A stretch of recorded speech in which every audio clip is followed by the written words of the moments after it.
May I come in sir? অসম্ভব। Sorry sir, বুঝলাম না। জানা নেই আমার ক্লাসে কেউ দেরি করে আসলে তার শাস্তি স্বরূপ এখানে দাঁড়িয়ে থাকতে হয়? দাঁড়িয়ে থাকো।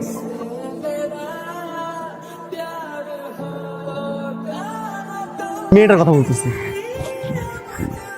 আর ওই যে আজকে যে প্রথম আসলো মেয়েটা, আমার তো মেয়েটা দেখে ভালো লাগে। রুচি বোধ বলতে কিছু আছে।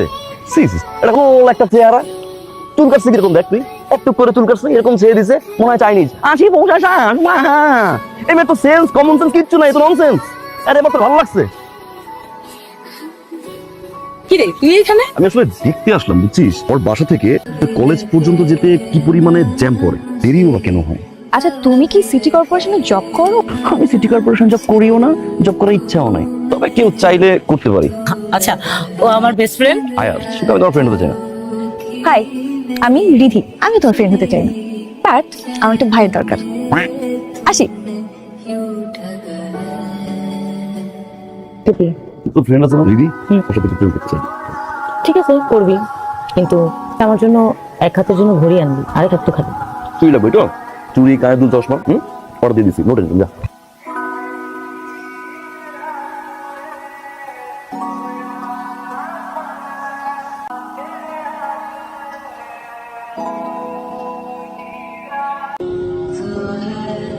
তুই না আমার প্রথম দিনে কেউ I love you ball.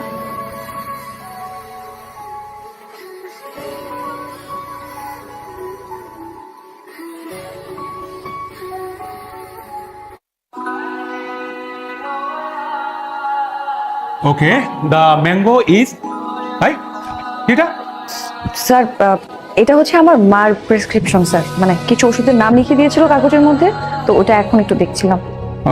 Yes ছিল স্যার, আমার মার ওষুধ কিনতে হবে, আমি ভুলে গেছিলাম, এর জন্য মনে পড়ছে। তুমি আমার পাশাপাশি আছো কেন? সেটা তুমি জানো কেন পাশাপাশি হচ্ছে? আমি জানি না। কারণ আমি তোমাকে ভালোবাসি, আর আমি এটাও জানি যে তুমি আমাকে ভালোবাসো। আপনাকে কে বললো যে আমি আপনাকে ভালোবাসি? তাহলে আপনি কেন টিচারকে বললেন না যে চিরকুটটা আমি দিয়েছি?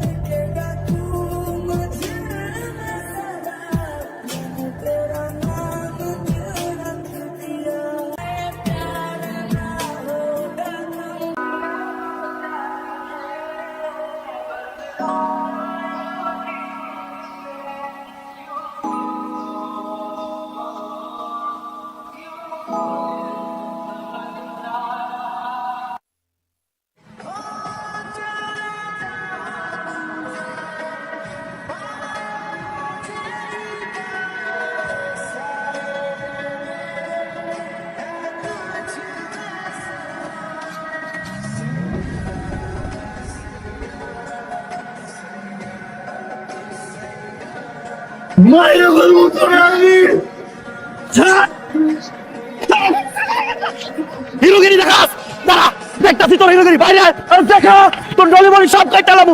কেন নিয়ে বাজে কথা রাখছিস তুই? ও আমার দলের চাই। খুব তো কলেজের মধ্যে হিরোগিরি দেখাইতেছিলি, এখন দেখা তোর হিরোগিরি। ওমর মাথা গরম করিস না, আনতে যা। দেখা না, দেখি তোর হিরোগিরি কত কত।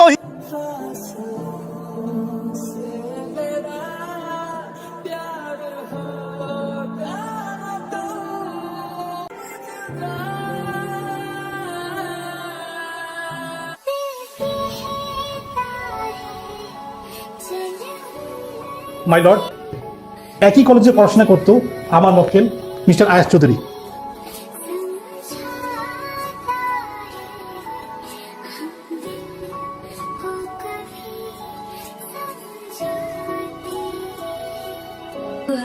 আমার মক্কেল তার ভালোবাসার মানুষের সম্মান রক্ষার্থে এই ঘটনা ঘটিয়েছে।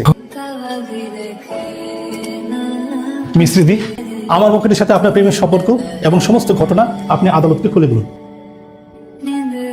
ওর সাথে আমার কোনো প্রেমের সম্পর্ক ছিল না। ওরা দুজনেই আমাকে ডিস্টার্ব করতো। ওদের এই ঝগড়ার ব্যাপারে আমি কিছু জানতাম না। মিস রিদি, আপনি কিছু বলুন, আপনার প্রেমিকের শাস্তি হয়ে যাবে। আপনি সত্য কথাটা বলুন।